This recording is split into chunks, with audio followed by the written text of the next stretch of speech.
Hello and welcome to the channel. Today I thought I'd do a video about Bruno Fernandes, um, Manchester United's standing captain, um, and someone that I think um, gets a lot of bad press from pundits. Um, I think the consensus among many United fans is that Bruno is a workhorse. After all, he's played more games than any other player, so more minutes, more games than any other player in Europe, which includes goalkeepers. Um, and the guy is still berated sometimes as lazy, a bit petulant, overly emotional, and less effective. Now, as a United fan, um, I've been known to criticise the guy, um, but ultimately, you can't um, knock his work ethic. Uh, this guy, since joining the club, he's helped to um, transform some of our performances. If you imagine, like if Ole Gunnar Solskjaer hadn't have brought him into the squad, where would the squad have been? What deeper depths of despair would us as fans have fallen to without the likes of Bruno Fernandes at those times scoring worldies and being our outright flair player. Yes, I know. In the last season, 18 months, let's say, he's not been that outright flair player. Um, he's become more of a focused playmaker who's tracking back, covering great, massive areas of the pitch. I mean, I don't know what his um, kilometres per game, the amount of distance he covers per game, but I'm surely he's got to be up there at the top somewhere. So in this video today, I wanted to kind of just talk about his background, his footballing background. So do a bit of a bio on the man. Um, so here we go. So he,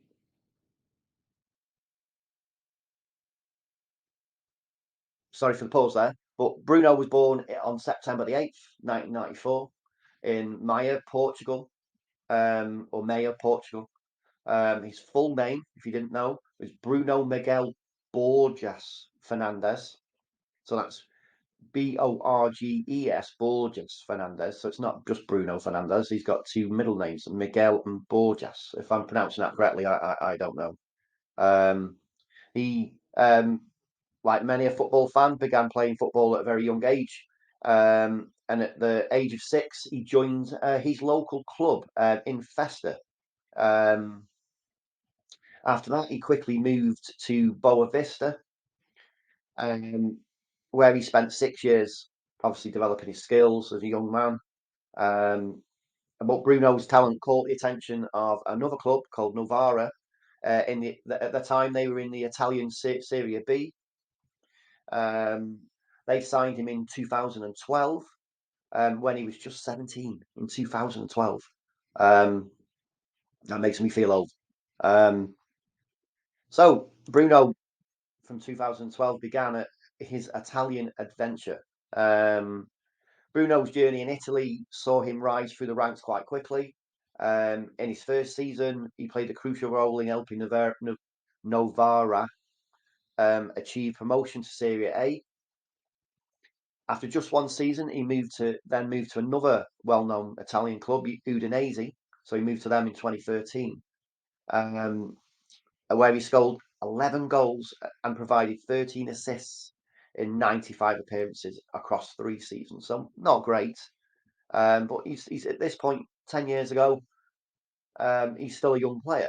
So in 2016, he then stayed in Italy, but he moved to Sampdoria and enjoyed a successful season, scoring 5 goals and registering 3 assists in 35 appearances. Uh, Now, in 2017, Bruno returned to Portugal. I think at that point he was a little bit uncomfortable in Italy. He was getting some stick from fans at the time. He hadn't done as well there as he'd hoped. bouncing from club to club. I don't think kind of sat with him really well. And he decided to go home. So he went to Sporting Lisbon, and it was there that his career kind of really took off. Um, yeah, so he quickly really became a key player for Sporting Lisbon. Um, he became known for his creativity and footballing brain, and his vision, along with which looking at his early career was quite surprising. His goal scoring ability. Um, Over 2.5 seasons, uh, he scored 63 goals and provided 52 assists in 137 appearances.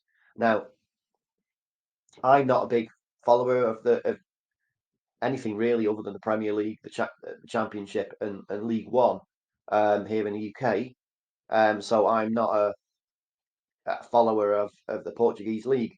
So I'm not going to sit here and say, well, maybe he's doing so well there because the standard in the Portuguese league isn't up there with Serie A. I just don't know, but I know some critics out there will probably point that out. Um, so let's go that I get to say that again. He's over 2.5 seasons.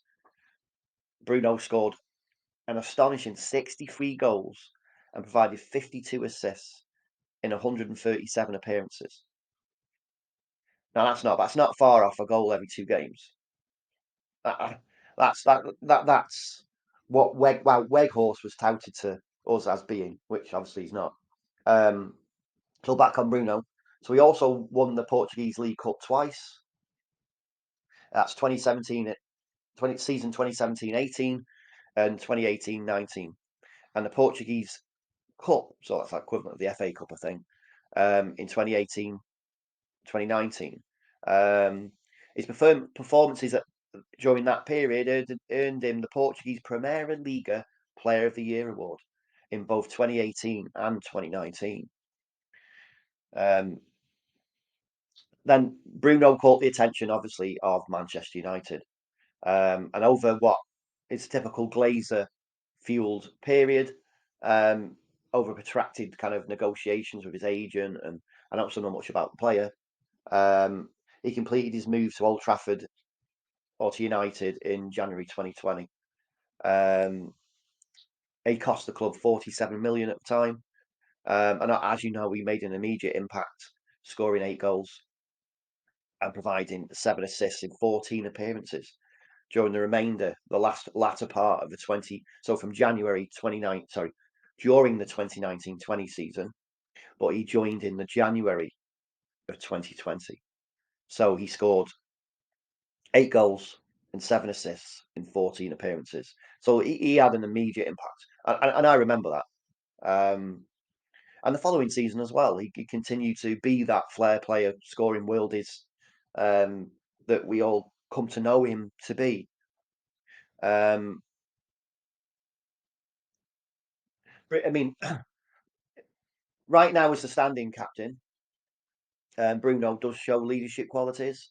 Um, Obviously, Harry Maguire's not starting, so someone had to be the captain on the pitch.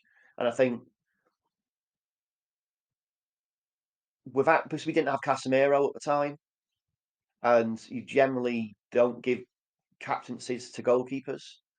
I think Bruno was a good choice. I can't think of anyone else that I would give that standing or that temporary captaincy to.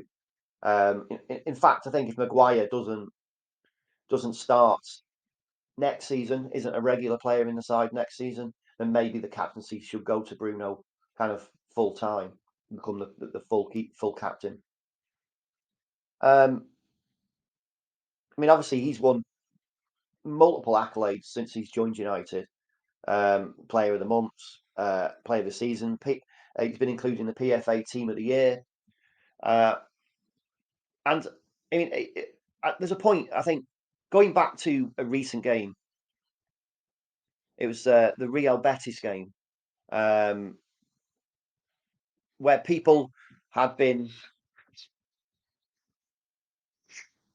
people had been giving him Apologies for that. People had been giving him some trouble, um, some grief as such, and calling him out, saying he'd been lazy. There was a particular game against Liverpool where um, he tried to come up with, well, I think Gary Neville said that um, Bruno was gesturing to come off the pitch early, which has since been proven not to be the fact.